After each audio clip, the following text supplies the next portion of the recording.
¿Qué tal, estimados alumnos? Muy buenos días. En esta clase vamos a platicar sobre la estructura de la norma ISO 9001 en su versión 2015. Vamos a ver qué requisitos hay y sobre todo cómo se deben de cumplir con relación a la documentación que debe formularse dentro de un sistema de gestión. La estructura de la norma es precisamente a partir del 2015 la estructura de alto nivel que está manejando ISO. Y como ya habíamos comentado en sesiones anteriores, la estructura de alto nivel es una respuesta de ISO para poder estandarizar la estructura de todas sus normas, a pesar de que algunos numerales, en algunos casos, puedan saltarse o quedarse en blanco, pero manteniendo la misma estructura, evitando problemas en la correspondencia entre distintos documentos. Esa estructura de alto nivel es la que vemos aquí en esta lámina, con 10 puntos. La anterior traía 8, la versión 2008 tenía 8 cláusulas. Esta nueva versión, a partir de 2015, finales de 2015, prácticamente se empezó a utilizar en 2016, trae 10 puntos. Al igual que la versión anterior, los requisitos empiezan a partir de la cláusula número 4. A pesar de que la estructura cambia, coinciden en eso. Los primeros 3 puntos son, digamos, términos y nociones generales, y los requisitos empiezan a partir del punto 4. Entonces vamos a ir platicando acerca de cada uno de ellos. El primer punto es el objeto y campo de aplicación.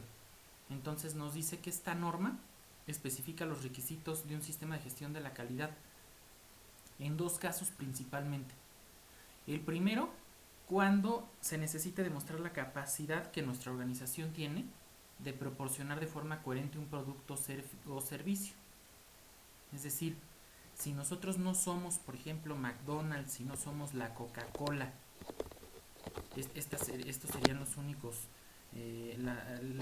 tipos de excepciones, ¿no? Para todas las demás organizaciones que no tienen un posicionamiento de marca de ese nivel, nos es de mucha utilidad una norma, porque nos pone en la misma situación, donde es un medio para poder demostrar a nuestros clientes, a toda la sociedad en general, que podemos proporcionar de forma sistemática y coherente y constante un producto con determinados requisitos.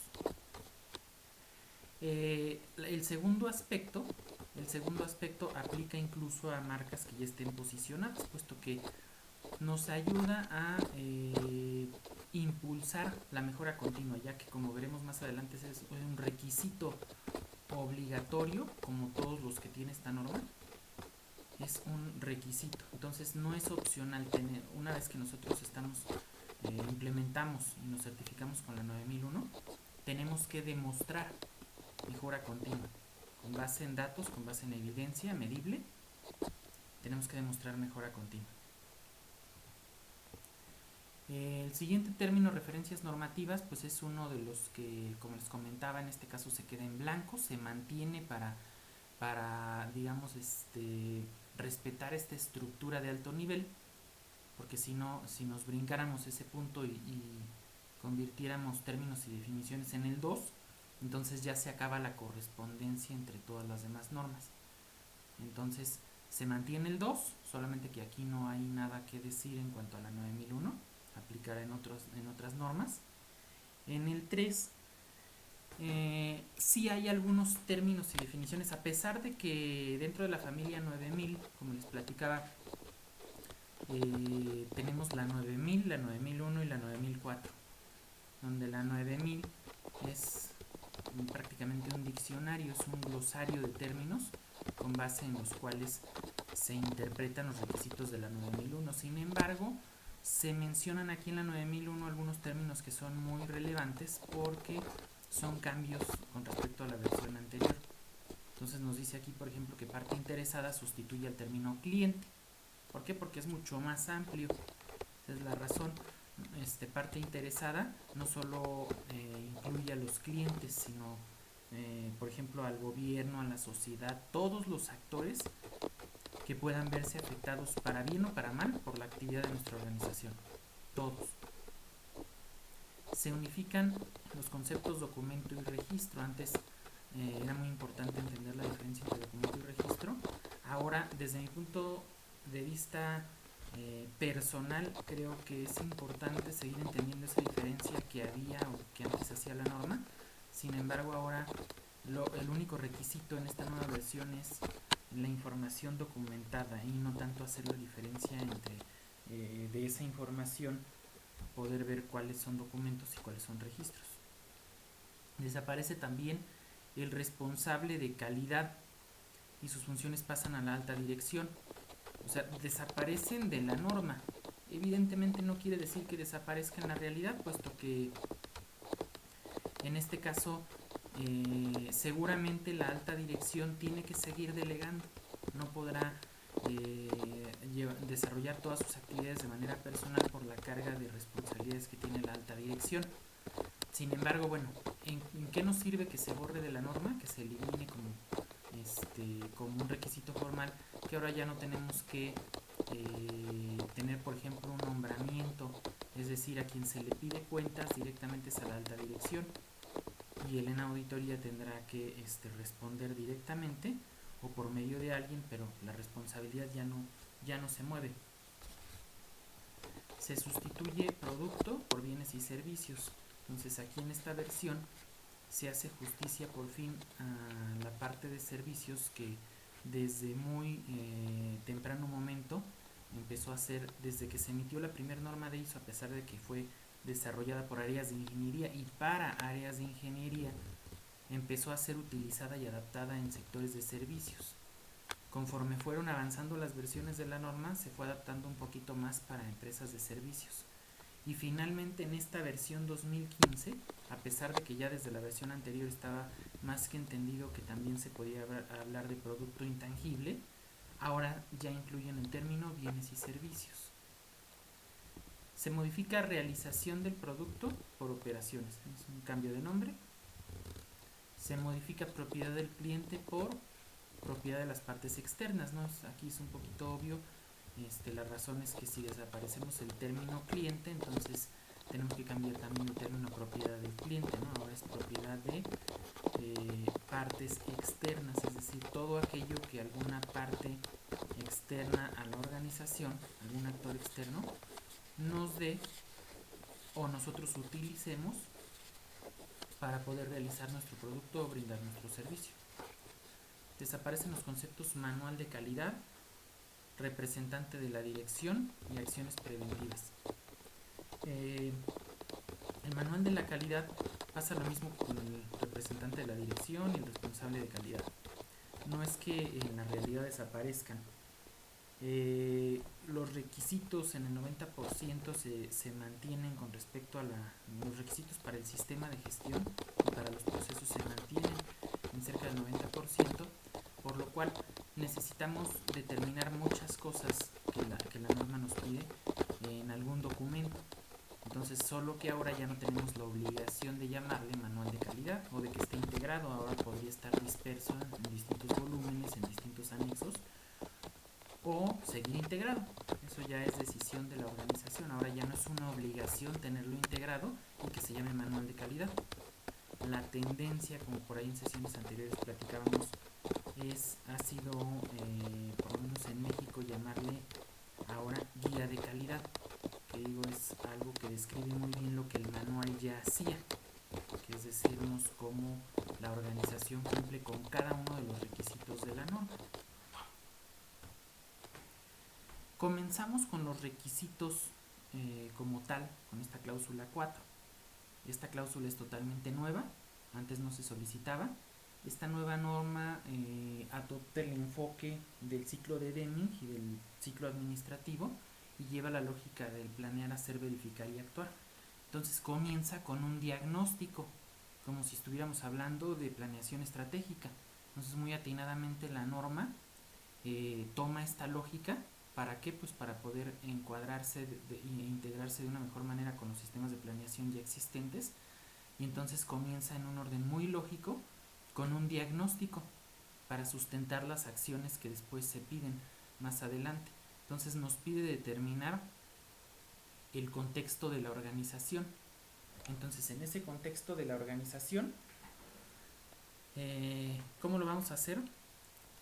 El requisito específico, aquí lo podemos leer, dice: la organización debe realizar el seguimiento y la revisión de la información sobre las cuestiones externas e internas.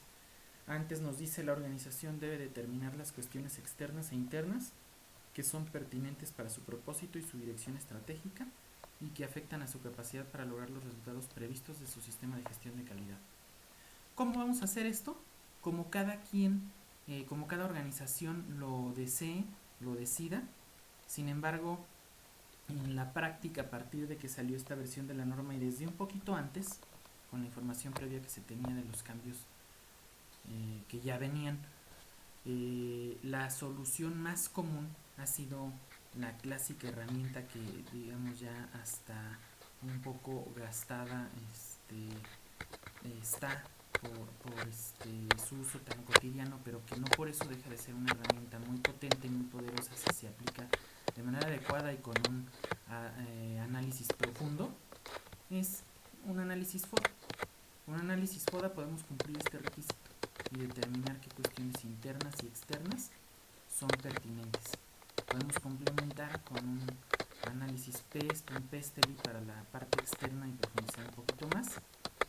Y con eso, si vemos las notas, por ejemplo, nos hablan de los en la nota 1, por ejemplo, nos habla de los aspectos que nos recomiendan considerar en la parte externa: legal, tecnológico, cultural, social. Se cubre perfectamente con un PEST o un PESTELI que pueden complementar mi FODA.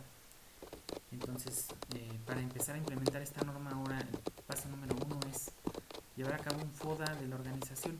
Muchas veces ya lo tenemos, si llevamos una planeación estratégica ya lo tenemos, por eso es una ventaja esta nueva estructura de la norma. Después, en el 4.2 nos pide comprender las necesidades y expectativas de nuestras partes interesadas. Es decir, si se dan cuenta, lleva un orden bastante lógico. Yo no puedo empezar a planear producto o servicio si yo no he comprendido qué necesidades tienen mis partes interesadas, que incluyen obviamente a mis clientes, como ya lo habíamos platicado. ¿Qué espera de mí mi cliente? ¿Qué espera de mí la sociedad? ¿Qué espera de mí el gobierno? Es muy importante tomarlo en cuenta antes de empezar a operar, ¿no? Si no lo tomo en cuenta, tengo el peligro de no tener ventas, de que me sancione el gobierno, de que la sociedad me haga algún tipo de presión. Entonces, por eso es un orden muy importante que esta norma propone. Las partes, debido a su impacto potencial en la capacidad de la organización de proporcionar de forma coherente productos o servicios que satisfagan requisitos del cliente, los legales y reglamentarios, la organización debe determinar, en primer lugar, las partes interesadas que son pertinentes al sistema de gestión. ¿Dónde lo podemos hacer? En esa guía de calidad de la que ya hemos platicado. Los requisitos de estas partes interesadas que son pertinentes para el sistema de gestión de la calidad, es decir, ya determinamos parte interesada 1, parte interesada 2, 3 y hasta la N.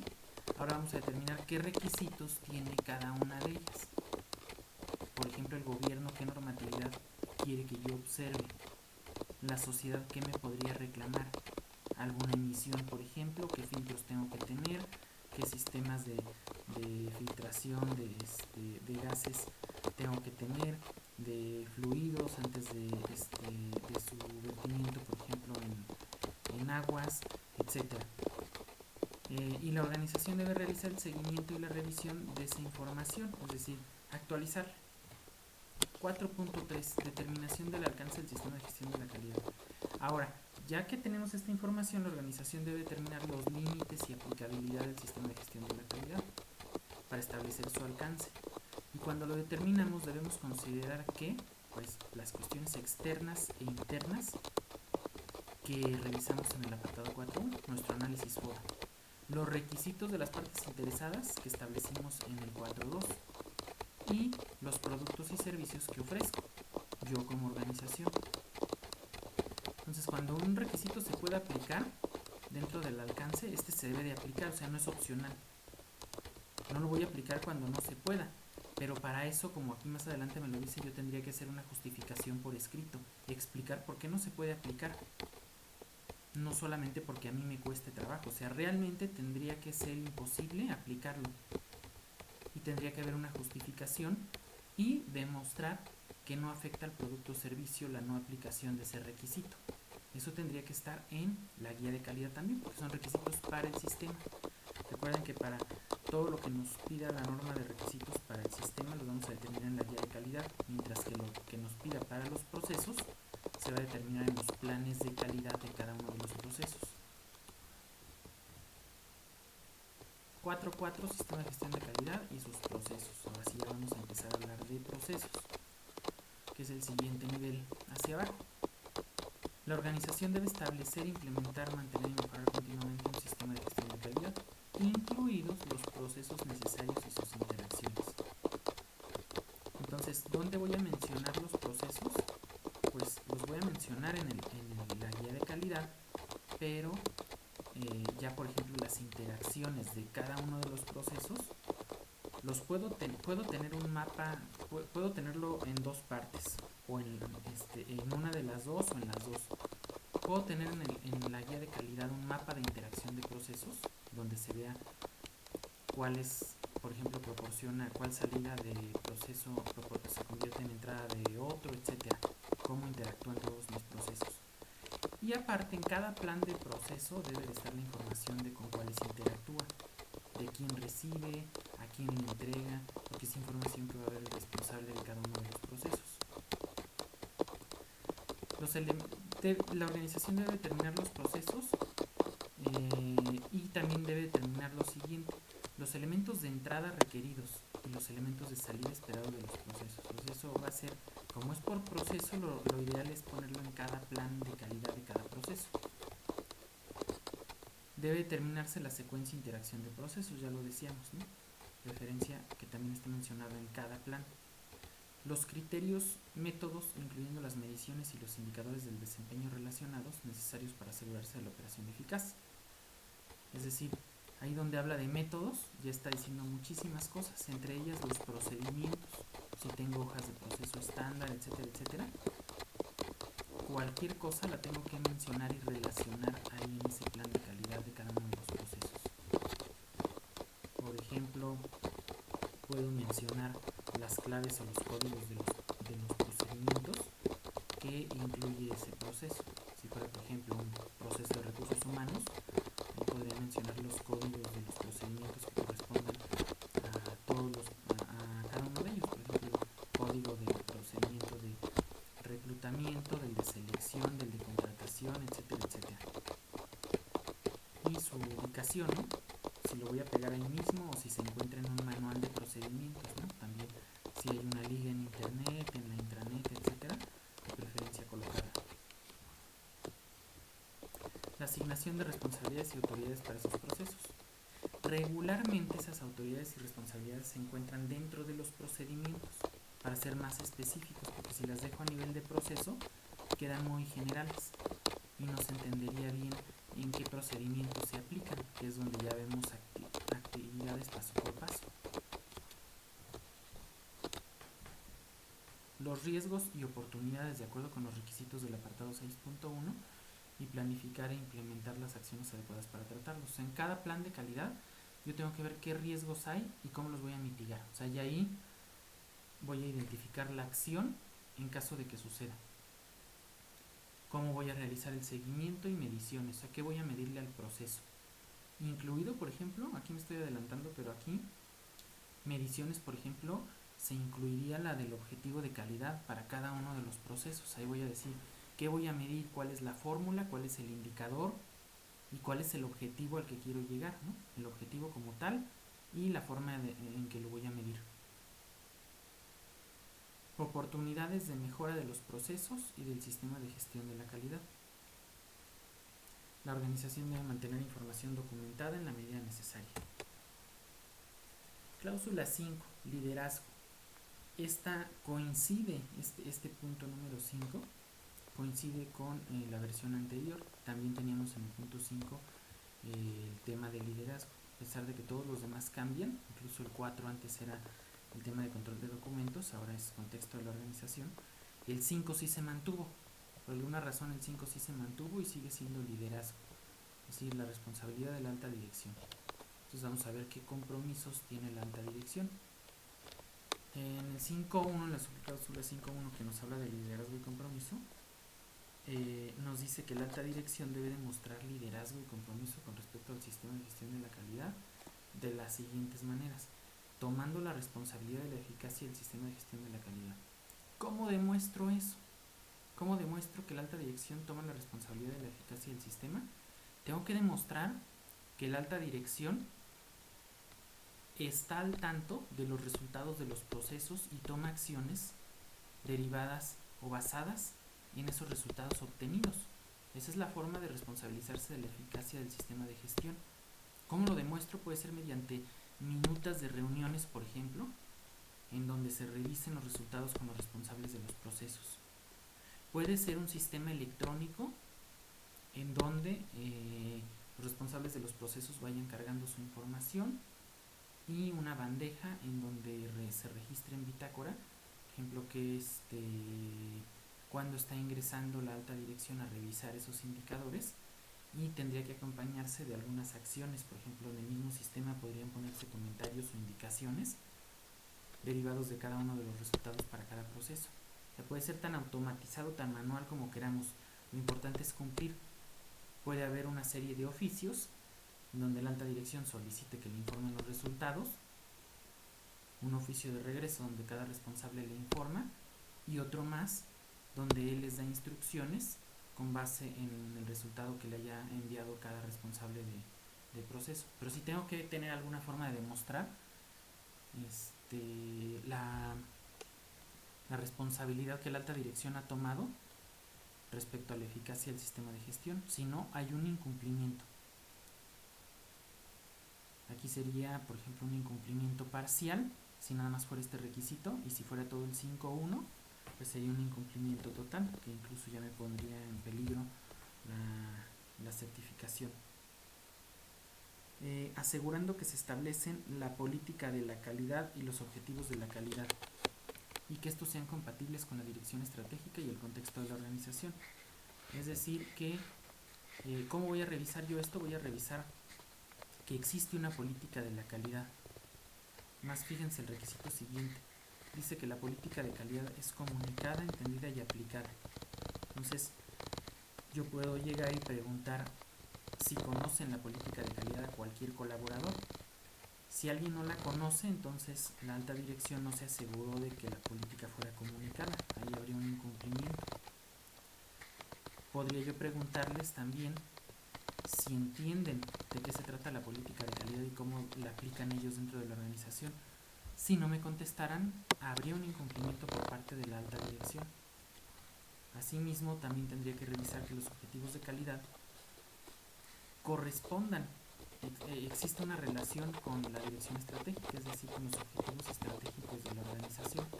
No podrían ir en distintos caminos o en caminos paralelos, tienen que ir en el mismo camino. El siguiente requisito para alta dirección es el enfoque al cliente, que evidentemente tiene que darse desde este nivel. La alta dirección debe demostrar liderazgo y compromiso con respecto al enfoque al cliente, asegurándose de que se determinan y se cumplen los requisitos del cliente y los legales y reglamentarios aplicables. Entonces, si se incumple un requisito legal, por ejemplo, es una falta de la alta dirección, que no se aseguró de que se cumplieran los requisitos legales. El líder es el responsable de que si hay incumplimiento de un requisito legal se suspendan actividades inmediatamente. ¿Por qué? Porque también jerárquicamente el responsable es él. Se determinan y se tratan los riesgos y oportunidades que pueden afectar a la conformidad de los productos y servicios y a la capacidad de aumentar la satisfacción del cliente. Se mantiene la atención puesta en proporcionar de manera coherente productos y servicios que cumplen los requisitos del cliente y los legales y reglamentarios aplicables. Se mantiene la atención puesta en aumentar la satisfacción del cliente. Todo esto se tiene que demostrar. Por ejemplo, se mantiene la atención puesta en aumentar la satisfacción del cliente. Igual tengo que demostrar, por ejemplo, que la alta dirección está revisando los indicadores de las encuestas de satisfacción del cliente, los resultados de los buzones de quejas y que está tomando acciones derivadas de ello, porque si no se cumple ese ciclo, entonces no se está cumpliendo este requisito.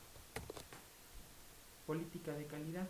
La alta dirección debe establecer, revisar y mantener una política de calidad que sea adecuada al propósito y al contexto de la organización, ya lo decíamos, pero además que proporcione un marco de referencia para el establecimiento y la revisión de los objetivos de calidad. O sea, tendría que ser la regla con la cual medir lo adecuado o inadecuado del establecimiento de un objetivo de calidad. Debe de incluir el compromiso de cumplir los requisitos aplicables y uno muy importante, debe incluir el compromiso de mejora continua del sistema de gestión de la calidad. Revisen ustedes alguna política de calidad y vean si cumple con este requisito. Si no hay un incumplimiento, a lo mejor no de manera explícita, pero por lo menos de manera implícita yo podría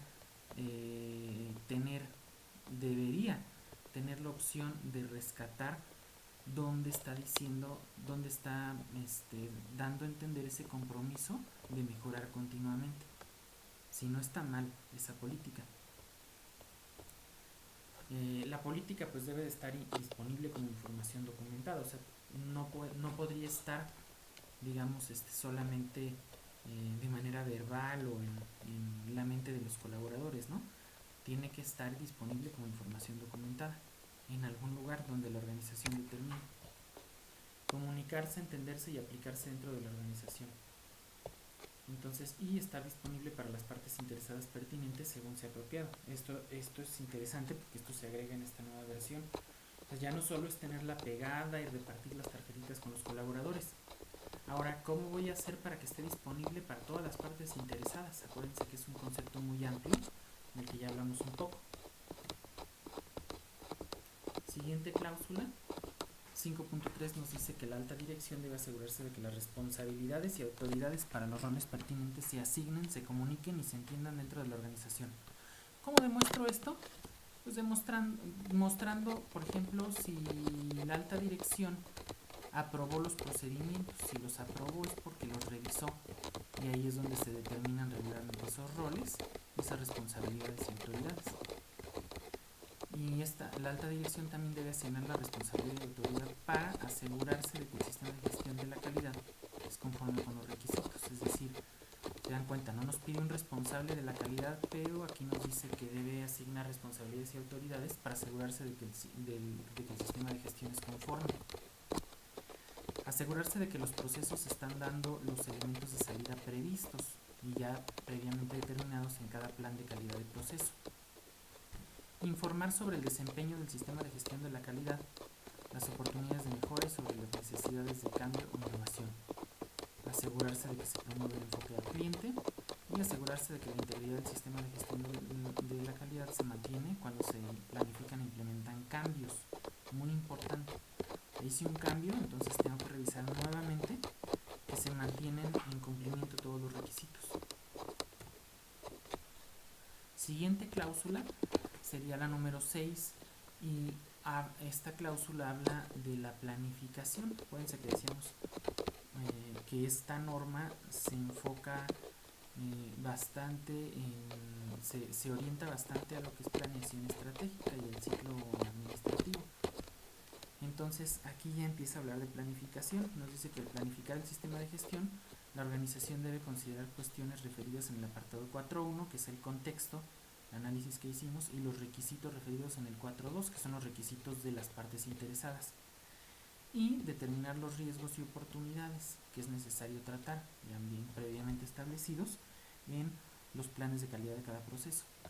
Asegurar que el sistema de gestión de la calidad puede lograr sus resultados previstos, prevenir o reducir defectos indeseados, lograr la mejora continua, y la organización debe planificar las acciones para tratar esos riesgos y oportunidades. Puede ser ahí mismo, como les decía, en los planes de calidad.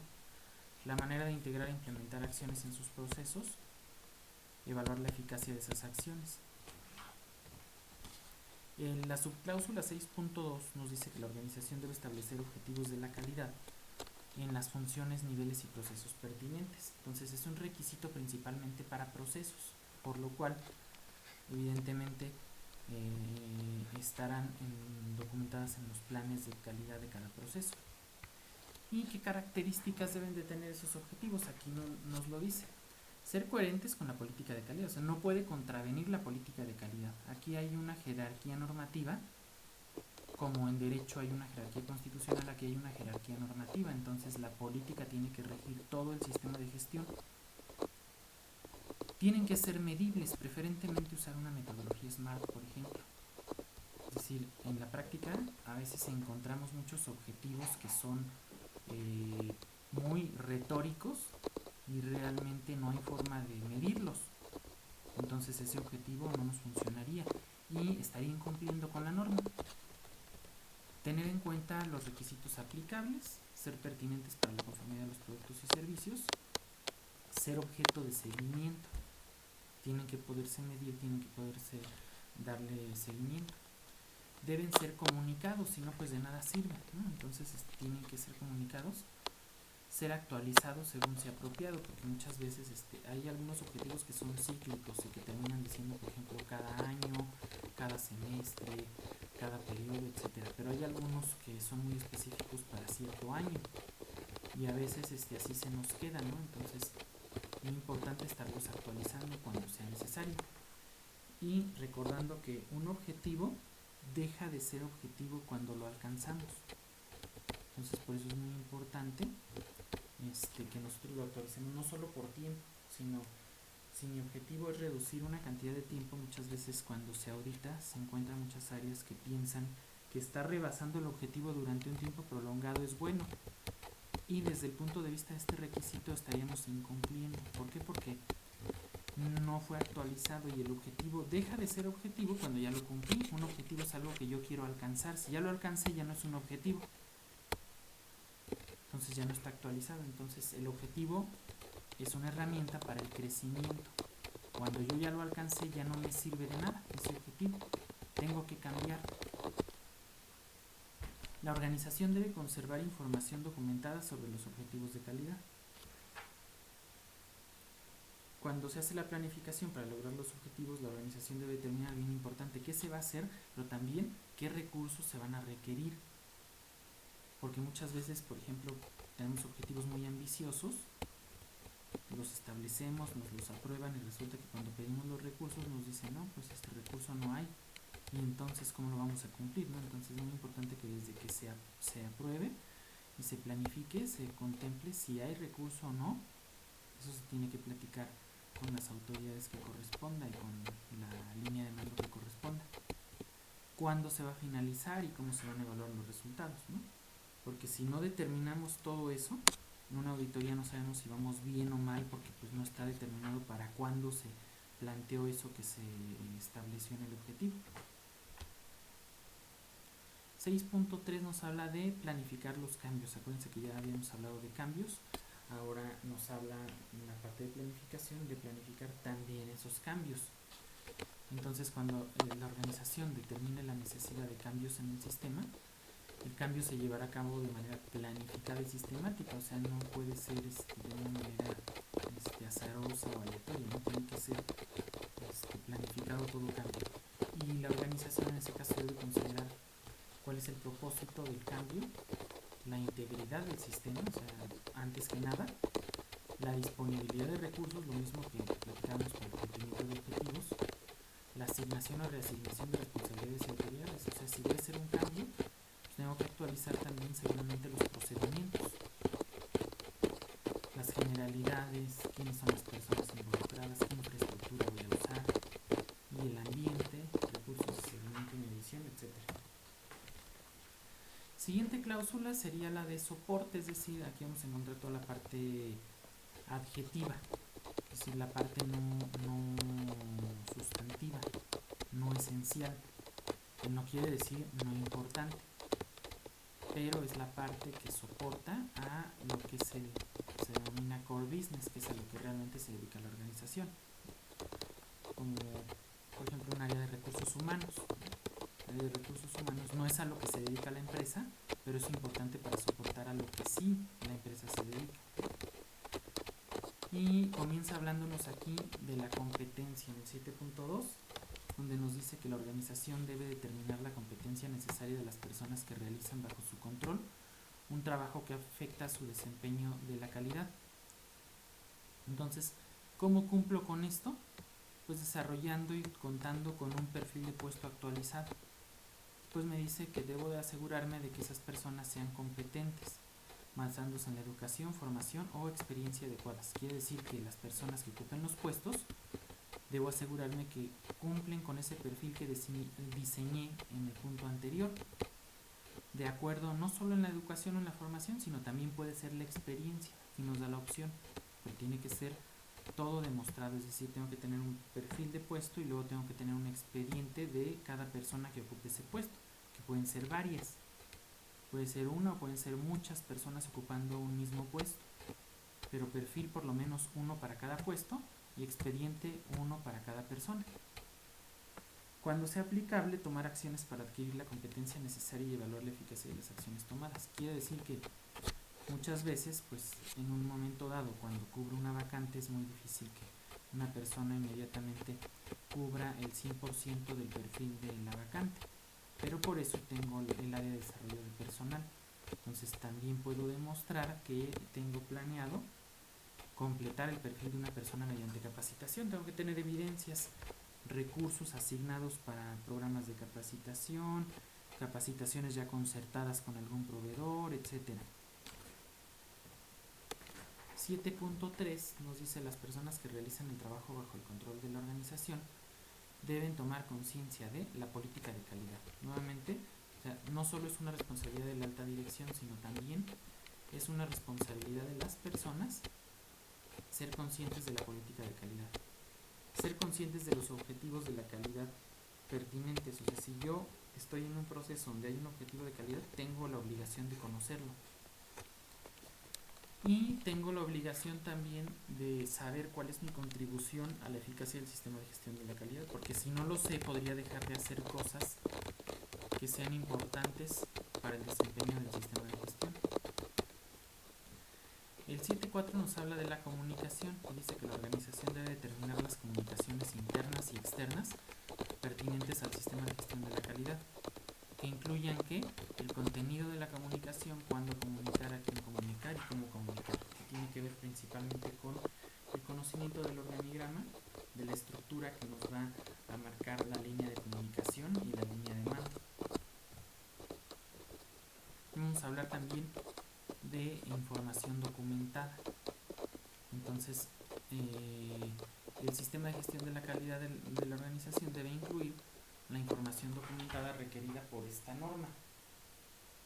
Ya vimos varios requisitos que nos piden tener documentados la norma, como los objetivos de calidad, la política. Recuerden que dice la política debe de existir y debe de comunicarse, pero también debe de estar como información documentada. Todo eso que nos pide la norma debe de estar ahí, pero aparte, la información documentada que la organización ha determinado que es necesaria.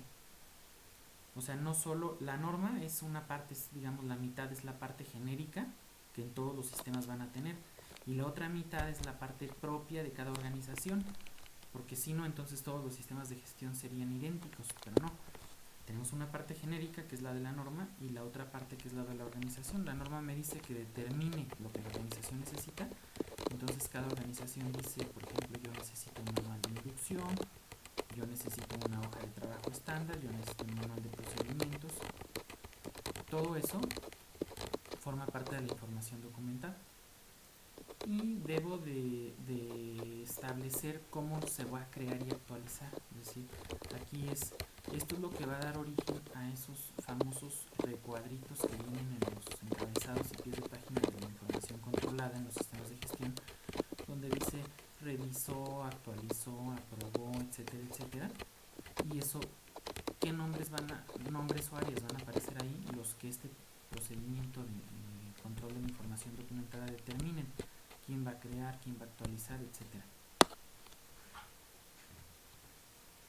La información documentada requerida para el sistema de gestión de la calidad y por esta norma se debe controlar. ¿Para qué? Para asegurarse de que esté disponible y adecuada para su uso, donde y cuando se necesite. Ese es el objetivo de controlarla. Que esté protegida adecuadamente. Por ejemplo, si yo llego y encuentro un acta de nacimiento, un comprobante de domicilio que no está resguardado, es una falta este requisito. Si yo llego y pido un libro prestado, pido un material del almacén y se les acabó el formatito donde me iban a registrar, y pues me lo prestan así, momentáneamente, o no me lo prestan por falta del formato, entonces estoy incumpliendo con este requisito, no está disponible para su uso donde y cuando se necesita. Siguiente cláusula sería la 8, que habla de la operación, donde la subcláusula 8.1 habla de la planificación y control operacional. La organización debe planificar, implementar y controlar los procesos, como se especifica en el apartado 4.4, necesarios para cumplir los requisitos para la producción de productos y prestación de servicios, y para implementar las acciones determinadas en el apartado 6.1 mediante lo siguiente: determinando los requisitos del producto y los servicios, puede ser en cada plan de calidad de proceso, estableciendo criterios para los procesos y para la aceptación de los productos y servicios, ahí mismo, cuáles son los requisitos y cuál es el criterio de aceptación. O sea, el requisito puede ser, por ejemplo, que un tornillo tenga una tolerancia de más menos 5, tal vez, o el requisito es que esté dentro de una tolerancia de más menos 5 milímetros, y el criterio de aceptación, poner ahí el rango, cuántos milímetros debe de medir, por ejemplo, el ancho o el largo de un tornillo, determinando los recursos necesarios para lograr la conformidad para los requisitos de los productos y servicios, es decir, qué recursos necesito en cada proceso: la materia prima, el capital humano, los recursos financieros, implementando el control de los procesos de acuerdo a los criterios y manteniendo información documentada de todo esto.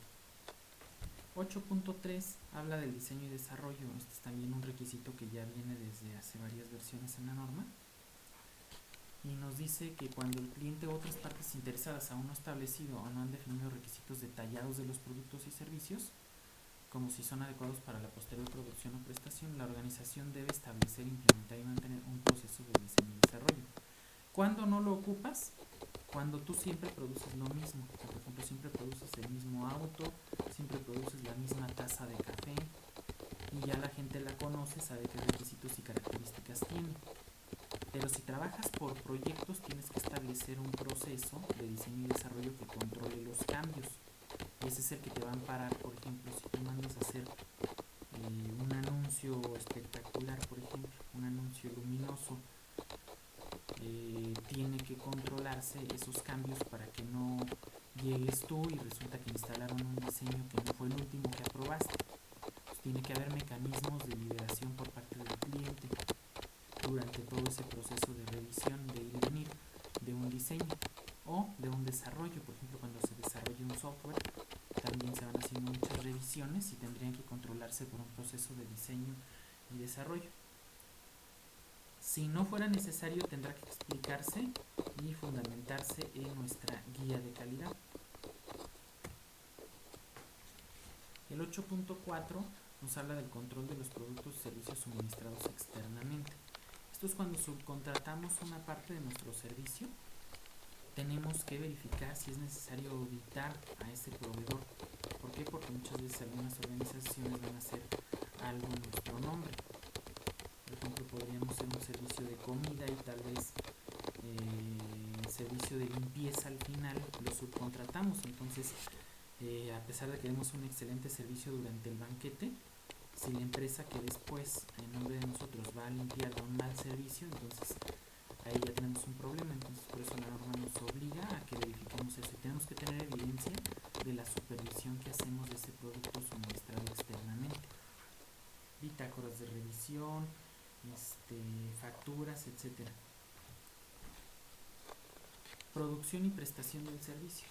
A la hora de la producción y la prestación del servicio se debe de llevar a cabo actuaciones como control de la producción, identificación y trazabilidad. Es decir, siempre tengo que tener precisamente una trazabilidad del producto mediante números de lote de producción, etcétera. ¿Para qué? Para que si llego a encontrar algún fallo yo pueda identificar todo el lote.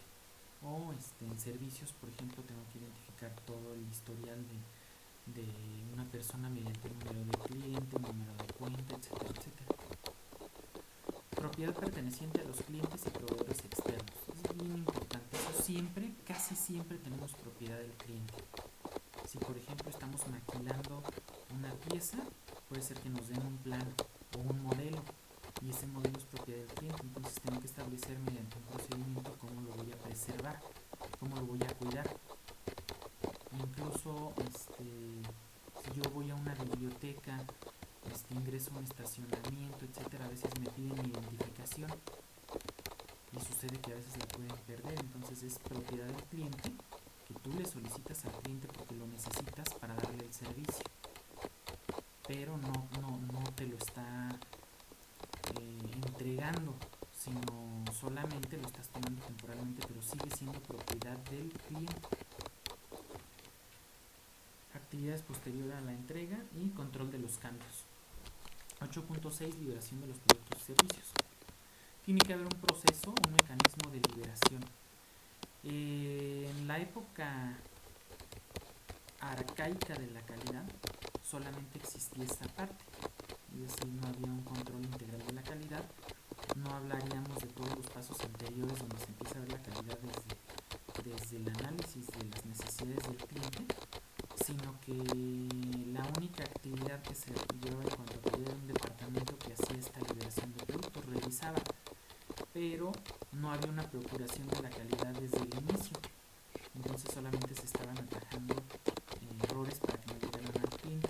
Desafortunadamente sí le llegaban, aunque fuera de manera indirecta, pues obviamente el retrabajo produce un sobrecosto que a final de cuentas va a pagar el cliente. Sin embargo, a pesar de que la calidad ha evolucionado tanto, esta actividad sigue siendo muy importante, pues a pesar de que por todos las actividades que ahora se llevan previamente para tratar de encontrar errores en este punto, siempre puede seguir encontrándose alguno, aunque sea en mucho menor medida. Entonces este es un último paso de verificación para evitar que vaya a llegar una pieza con defecto al cliente. Y el 8.7 habla del control de los elementos de salida del proceso, de cómo voy a verificar y cómo voy a tratar el producto y servicio no conforme. Y no solo hablamos de manufactura, podemos hablar de un servicio no conforme. O sea, si alguien ya recibió el equivalente en servicios a una pieza defectuosa, sería un servicio que no le gustó al cliente. Entonces, ¿qué significa eso? Cuando un cliente recibió un servicio en un hospital, en una escuela, en una oficina, cualquiera que sea, si no está conforme se va a quejar, porque no es un producto que pueda devolver. Entonces el servicio ya lo recibió, pero si no le gustó, entonces tiene el mecanismo de poner una queja. ¿Cómo voy a tratar esas quejas? Es mi obligación, de acuerdo a este requisito de la norma, establecer un procedimiento estándar para darle atención de la mejor manera a esas quejas, que sería considerado como servicio no conforme. Cláusula número 9 es la evaluación del desempeño. La subcláusula 9.1 habla del seguimiento, medición, análisis y evaluación. Y bueno, aquí la organización debe determinar a qué es necesario hacer seguimiento y qué es necesario medir, cuáles son esos métodos de seguimiento, cuándo se debe llevar a cabo el seguimiento y la medición, cuándo se debe analizar y evaluar los resultados del seguimiento y la medición. Todo lo que es nuestro tablero de indicadores le estaría dando cumplimiento a este requisito. También hablamos de la auditoría interna como evaluación de desempeño. Nos dice que estamos obligados a llevar a cabo auditorías internas a intervalos planificados, no de manera aleatoria o azarosa, no. Tengo que tener un plan, al menos un plan anual, que determine cada cuándo voy a hacer auditorías. Y eso es para determinar y proporcionar información acerca de si el sistema de gestión cumple los propios requisitos de la organización para su sistema, los requisitos de la norma internacional, es decir, las dos partes que habíamos visto, y si está implementado y mantenido eficazmente. La última cláusula es la que habla de mejora. La organización debe determinar y seleccionar oportunidades de mejora e implementar las acciones necesarias para cumplir los requisitos del cliente y aumentar la satisfacción del cliente.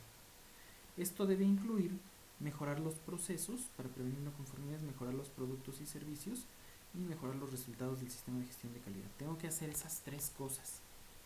Entonces, si se dan cuenta, no es un requisito sencillo, porque tengo que mejorar los procesos, o sea, todos. Tengo que tener una mejora al menos cada año en cada proceso. Tengo que mejorar los productos y servicios y tengo que mejorar los resultados del sistema de gestión de calidad. Entonces, y esto tiene que ser con base a mediciones. La cláusula 10.2 nos habla de no conformidad y acción correctiva. Cuando ocurra una no conformidad, incluidas aquellas originadas por quejas, la organización debe reaccionar ante la no conformidad, como sea aplicable, tomar medidas para controlarla, corregirla y hacer frente a las consecuencias. Sí, también tiene que ser un riesgo que ya tengo que tener previsto. Y finalmente la cláusula 10.3 que habla de mejora continua, donde nos dice que la organización debe mejorar continuamente. Entonces, como les platicaba, esto no es opcional, es un requisito y debo demostrarlo mediante indicadores. Esta sería la estructura básica, la estructura vista de una manera concreta de la norma ISO 9001 en su versión vigente, que sería la 2015, y la explicación acerca de cómo debe de cumplirse cada uno de sus requisitos. Esto sería todo por el momento, espero que les sea de utilidad. Muchas gracias y hasta luego.